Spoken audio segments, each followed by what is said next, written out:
We should mention how to get tickets. Comedian Kevin Pollak is in Rochester performing tonight and tomorrow. I heard you got a standing O last night. Yeah. Well, it happens. You know, it's was not an a accident? competition. It's not a competition. People needed to stretch. They've been sitting too long. That Tickets, is though, awesome. available still, right? We've got tickets left, even though Doug Carlson, bought 12 of them? I didn't buy up 12. CarlsonComedy.com. You can go there. That's what I just did, and you can buy tickets I would to the do show. so now. Yeah, do it right Do now. it now. Yeah. Well, they should actually watch this segment and then go and buy No, it. right now, Right now? actually. Just do it now. Yeah. Just get up and walk out. I like the numbers to dive on the show. Do you have the impression thing, did that also have its roots in your childhood? Yeah, the first impression I think I ever did was the high school football coach. And I found out in a rather unusual way that he was not a fan.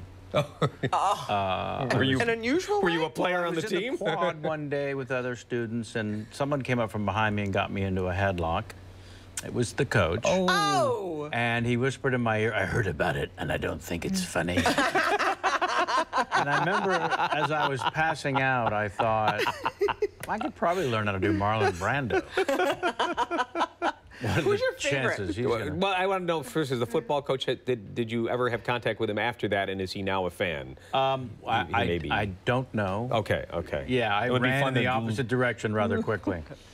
My favorite, I don't know. You know, it really sort of depends. I like the offbeat ones. But if you've got a list in front of you, I do. You can, I mean, call out you anyone, just choose anyone? and we'll see what happens. My favorite that I didn't make the list, so I can't promise I do any of them. Well, we'll find out. Let's find out. You did do a mean. Last time I talked to you, you did a mean Peter Falk / Columbo, which is spectacular. Yes. Well, he was one of the first big ones.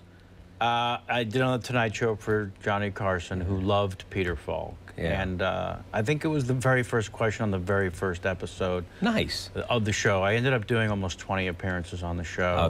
With Carson. Yeah. And the best compliment you would ever get would be, "Johnny likes you." You know, they wouldn't compliment a routine you did or anything. Right. They would just, that was the highest compliment. He really, you know.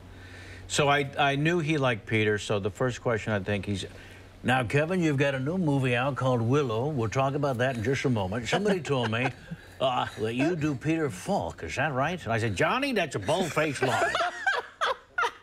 Yeah. Oh, my gosh! And everything. Oh, he pushed himself away from the desk, clutching his chest. He was laughing so hard. Sylvester Stallone, I hear. I haven't done that one in so long. Because, really? Well, Okay. I mean, I did it when he did the first Rocky movie, which is now 100 years ago. Well, that's the other thing. You're doing Peter Falk now. You know, yeah. You do pretty impressions to standard now. people that might. The one I really want to see is, and a lot of people do them, but it's great, is Christopher Walken. Well, he's become rather pedestrian to do. In fact, I talk in the act about how if you Google the term Christopher Walken impersonation, sometimes over 100,000 search answers come up. Yeah, I'm #1. Yeah. By the way, that and $7 to get you a coffee at and Starbucks. A standing ovation. You've got to be a Carlson pretty good. You have to be a good student of people, though. You must observe. Well, here's the really thing. closely and carefully. I would like to do the weather on the show next time when we go to the weather. Wow. It's going to be another beautiful fall day. Oh, God. Enjoy it while it lasts would be my suggestion. Oh, my God. Brisk 68 degrees for most of the day, turning cooler at night. Ooh. There's a surprise. That's so good. Do you work that? I mean, as you do a routine, is it the same? Are you a lot of stand-up comics? This is my deal, and you make changes, you go, but pretty much the same thing.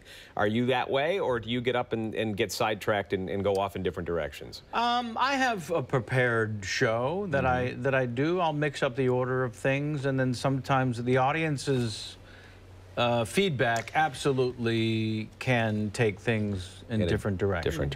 Do audience members like to ask you about films that you've been in? And does it ever turn into a Q&A where... It does not turn into a Q&A. No, because people are like, so maybe if somebody questions, what was it like to work with this person? I mean, maybe I should allow for a Q&A. Is that what you're saying? I don't know. Yeah. They'll say that there'll be a test at the end of this. Sometimes when you allow the audience to participate, it's a mistake. Yes. Ah. I can... This is a seasoned actor. Well, because I've you know, it's 40 years at this. So, Yeah, you know.